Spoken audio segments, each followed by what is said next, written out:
നമസ്കാരം. സമഗ്രയിലേക്ക് സ്വാഗതം. കൂരാറ പോതിയുള്ളതിൽ ശ്രീ പോർക്കലി ഭഗവതി ക്ഷേത്രം പ്രതിഷ്ഠാദിന മഹോത്സവവും ശ്രീമദ് ഭാഗവത സപ്താഹ യജ്ഞവും മാർച്ച് 27 മുതൽ ഏപ്രിൽ 4 വരെ നടക്കുമെന്ന് സംഘാടകർ വാർത്താ സമ്മേളനത്തിൽ അറിയിച്ചു. കൂരാറ പോതിയുള്ളതിൽ ശ്രീ പോർക്കലി ഭഗവതി ക്ഷേത്രം പ്രതിഷ്ഠാദിന മഹോത്സവവും ശ്രീമദ് ഭാഗവത സപ്താഹ യജ്ഞവും മാർച്ച് 27 മുതൽ ഏപ്രിൽ 4 വരെ നടക്കുമെന്ന് സംഘാടകർ വാർത്താ സമ്മേളനത്തിൽ അറിയിച്ചു. മാർച്ച് 27 മുതൽ ഏപ്രിൽ 4 വരെ ബ്രഹ്മശ്രീ തെക്കിനേടത്ത് തെരഞ്ഞെടുപ്പ് പത്മനാഭൻ ഉണ്ണി നമ്പൂതിരിപ്പാടിന്റെ മുഖ്യ കാർമ്മികത്വത്തിൽ നടത്തപ്പെടുകയാണ്.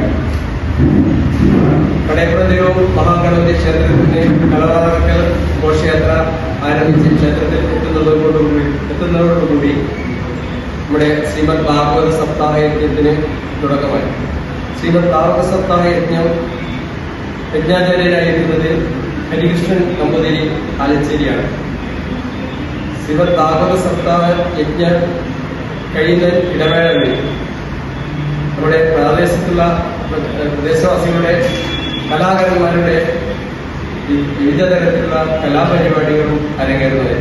മാർച്ച് 27 വൈകുന്നേരം 4:30 കലവറ നിറക്കൽ ഘോഷയാത്ര കടയപ്പുറം തെരു മഹാഗണപതി ക്ഷേത്രത്തിൽ നിന്നും ആരംഭിക്കും. തുടർന്ന് 5 മണിക്ക് ഉദ്ഘാടനം നടക്കും. ക്ഷേത്രം തന്ത്രി തെക്കിനിയടുത്ത് തരണനെല്ലൂർ പത്മനാഭൻ ഉണ്ണി നമ്പൂതിരിപ്പാട് മുഖ്യ കാർമ്മികത്വം വഹിക്കും. സപ്താഹത്തിന്റെ ഭാഗമായി ഏപ്രിൽ 1 വൈകുന്നേരം 6:30 രുക്മിണി സ്വയംവര ഘോഷയാത്ര, ഏപ്രിൽ 2 കുടുംബ ഐശ്വര്യ പൂജ, രംഗീഷ് കടവത്തിന്റെ പ്രഭാഷണം, ഏപ്രിൽ 3 വൈകുന്നേരം പ്രസാദ വിതരണം, രാത്രി ജാനു തമാശകൾ, കോമഡി ഷോ എന്നിവ നടക്കും. സപ്താഹത്തിന്റെ ഭാഗമായി വിവിധ ദിവസങ്ങളിൽ വൈകുന്നേരം കലാപരിപാടികളും അരങ്ങേറും. വാർത്താ സമ്മേളനത്തിൽ ക്ഷേത്രം trustee C Damodaran, secretary K T. Jagadish, treasurer K V. Ramankutty, Aneesh Cheroli എന്നിവർ പങ്കെടുത്തു. സമഗ്ര ന്യൂസ് പാനൂർ.